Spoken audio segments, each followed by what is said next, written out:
Okey. Assalamualaikum sekali lagi. Salam sejahtera. Selamat tengah hari. Hari ini 11 hari bulan 1 tahun 2021. Sekejap ya, dah 10 hari, dah lebih 10 hari kita tahun 2021. Alright. Saya Abdul Aziz Abdullah daripada syarikat Edu Intellect PLT. Okey, bagi siapa yang tak kenal saya lagi, first time tengok saya, syarikat kami melaksanakan program training lah untuk usahawan dan juga untuk peningkatan pembangunan diri lah. Dan saya sebagai seorang coach jugalah, kita melaksanakan program training dan juga coaching. Okey, saya buat disclaimer sikit. Apa yang saya cakap ni berdasarkan kepada pengalaman saya dan juga ilmu yang saya ada lah sebagai seorang usahawan, sebagai seorang trainer dan juga sebagai seorang coach.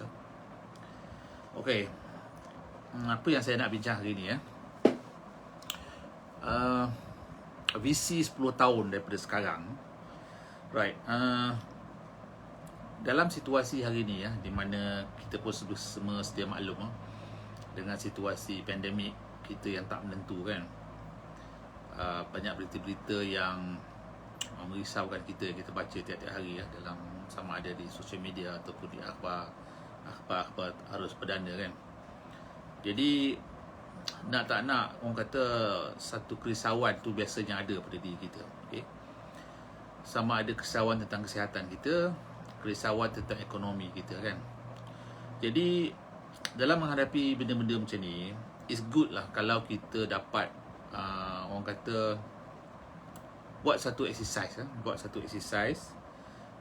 di mana kita boleh memikirkan tentang, bukan saja memikirkan tapi menulis kita punya visi 10 tahun daripada sekarang. Okey, memanglah kita tak tahu future, right? Sebagai orang Islam kita pun tak tahu berapa lama kita boleh hidup dalam dunia ni kan. Jadi tapi bila kita ada visi ni, sekurang-kurangnya kita ada satu pengharapan bahawa satu benda yang kita nak capai, daripada kita langsung tak ada visi lah. Orang yang tak ada visi ni seolah macam dia tak ada pengharapan. Jadi bila kita ada visi, makna contoh kita ada visi 10 tahun daripada sekarang, jadi sekurang-kurangnya kita ada satu pengharapan macam mana rupa keadaan kita 10 tahun akan datang. Dan kita akan berdoa lah pada Allah SWT supaya Allah Ta'ala panjangkan umur kita dan kita dapat capai visi kita tu. Okay? Right. So saya ada beberapa soalan lah yang kita boleh tanya diri kita. Lebih kurang 10 soalan kita boleh tanya diri kita, di mana soalan-soalan ni boleh jadikan asas kepada kita untuk buat visi kita. Sebab kadang-kadang kita bila orang tanya visi kita macam tak dapat nak fikirkan apa yang kita nak. Tapi dengan ada soalan-soalan ni, kita boleh jadikan sebagai garis asas macam mana kita nak letakkan visi kita. Tapi walau macam mana pun, soalan ni adalah sebagai garis asas. Tak semestinya benda ni orang kata tetap tak boleh berubah, tapi orang kata it is a starting point.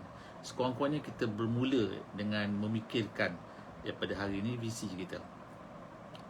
Sudah tentu benda ni akan berubah mengikut situasi kan, tapi sekurang-kurangnya kita sudah start tulis apa keadaan kita 10 tahun sekarang ni. Macam saya kata selalulah, visi ni bukan angan-angan. Ia dah hampir dengan angan-angan, tapi visi ada kaitan dengan perancangan yang kita nak buat untuk capai visi itu. Itu namanya visi. Angan-angan ni dia tak merancang langsung, dia hanya berangan, lepas tu dia tidur, tak buat apa-apa. Tapi visi ialah bila kita angankan ataupun kita kehendakkan satu perkara tu, tapi masa yang sama lepas kita tulis ataupun lepas kita lepas kita tuliskan benda yang kita nak tu, kita akan buat satu pelan tindakan dan kita akan monitor lah, kita akan kawal, kita akan tengok, semak selalu pelan tersebut, adakah kita akan mencapai visi tersebut. Okey. Jadi perkara ni saya dah terangkan banyak kali lah dalam video-video sebelum ni. Visi adalah satu perkara yang tak mustahil kita capai dan tak satu benda yang masuk akal. Right. Soalan yang pertama yang kita kena kita boleh tanya pada diri kita, start tulis ya. Jadi very simple lah. 10 tahun daripada sekarang ni umur kita berapa? Dalam 10 tahun ini umur kita ialah, okey, jawapan kita apa? Sekarang kita tahu umur kita sekarang berapa. Dalam 10 tahun lagi umur kita berapa? Okey, kita tulis. Just tulis je umur kita berapa. Okey, 10 tahun, soalan kedua. 10 tahun lagi saya akan merasa apa? Tulis. Happy ke, sihat ke, apakah? Just apa yang kita rasa, okey? Dalam masa 10 tahun ni. Okey? Yang ketiga, 10 tahun lagi saya ialah free for all. Tulis apa yang kita rasa kita akan jadi 10 tahun daripada sekarang. Tulis je. It's a free for all lah. 10 tahun lagi saya ialah apalah, just tulis apa yang kita rasa kita nak 10 tahun sekarang. Yang keempat, dia lebih kepada sumbangan lah. 10 tahun lagi saya menyumbang melalui apa? Apa sumbangan saya? Apa yang telah kita rasa kita akan menyumbang? Jadi kan, nanti bila kita tengok semua soalan-soalan ni, kita akan nampak bahawa soalan ni hanya bukan berkisar kepada kata harta saja. Dia melibatkan banyak aspek dalam kehidupan kita. Okey. So ulangi sekali lagi. 10 tahun lagi saya menyumbang melalui apa? Okey. Apa yang kita sumbang lah. Kita rasa kita boleh sumbang kepada, tak kisahlah, keluarga, dunia dan sebagainya, masyarakat dan sebagainya. Okey.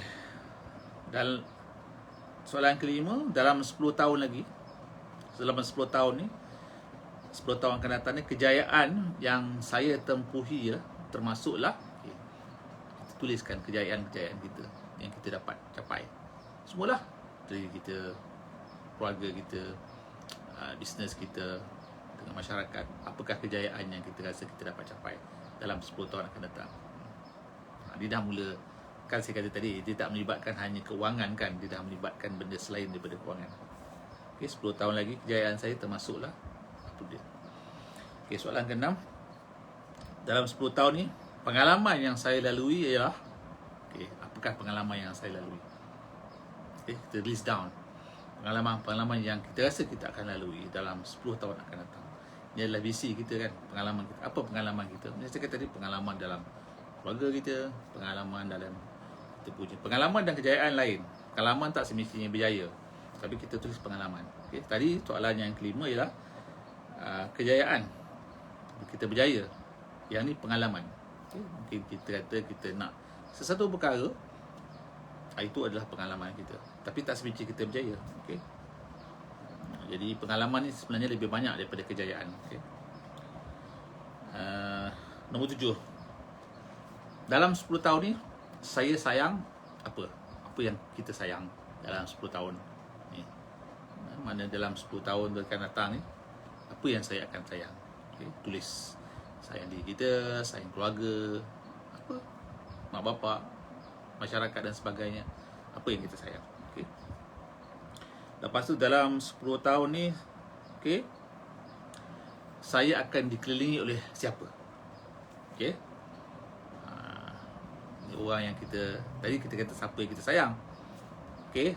Siapa yang kita sayang tu semestinya akan kelilingi kita. Tapi sekarang ni kita lebih detail sikit. Kita kata dalam 10 tahun ni saya akan dikelilingi oleh siapa? Okey. So hopefully kita akan dikelilingi oleh orang yang kita sayang. Ya, tapi kita tulislah, kita tulis benda itu, kita tulis. Okey.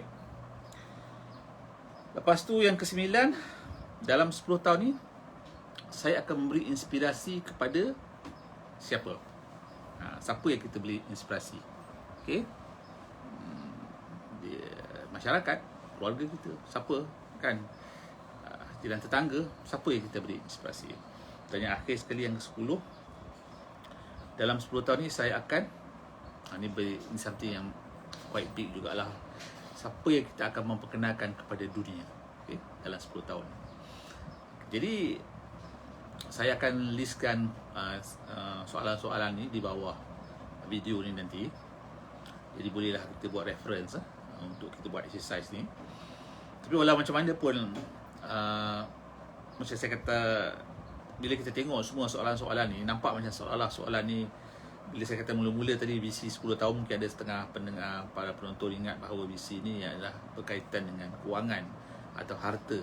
Tapi kalau apa yang saya cadangkan, soalan yang saya cadangkan kita tanya ni, dia lebih pada harta dan juga kekayaan material yang kita rasakan sebagai visi kita.